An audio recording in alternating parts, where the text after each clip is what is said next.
He worked here for 23, 24 years, just a great guy from all accounts. I've only been here for a year and a half, so I only met him briefly, but I know his work. I've been spending time with his family. It's a wonderful family.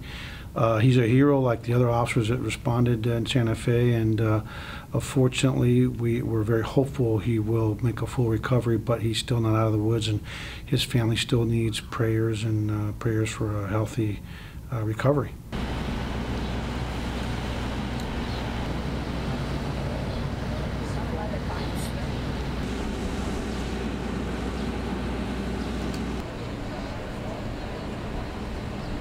Well, the gun isn't the problem. The gun in the wrong hands is the problem. And the truth of the matter is that we can take a lot of pragmatic steps to help with the health epidemic of gun violence in this country. And I agree that, we have a Second Amendment. It's there for a reason. I support the Second Amendment, even though for that small fringe, because it is a small fringe, any mention of anything to do with gun policy and policies that are pragmatic, make gun sense, immediately evokes the idea that we're trying to eliminate or confiscate guns from law-abiding Americans with sound mind, and that simply is not true.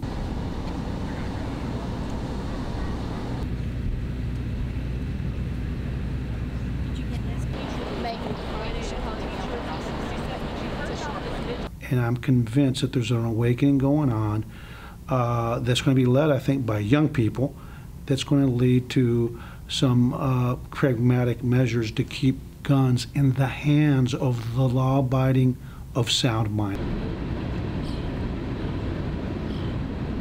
It's time for us to start telling gun owners, you're responsible to keep them in a safe place, and you're responsible for taking reasonable measures to ensure that no one can take those firearms without your authorization and commit this kind of violence. And until there's significant consequences, which as of today, there are no real significant consequences. I think for adults, there's none. If an adult takes it, only, and for juveniles, it's very minor consequence here in Texas.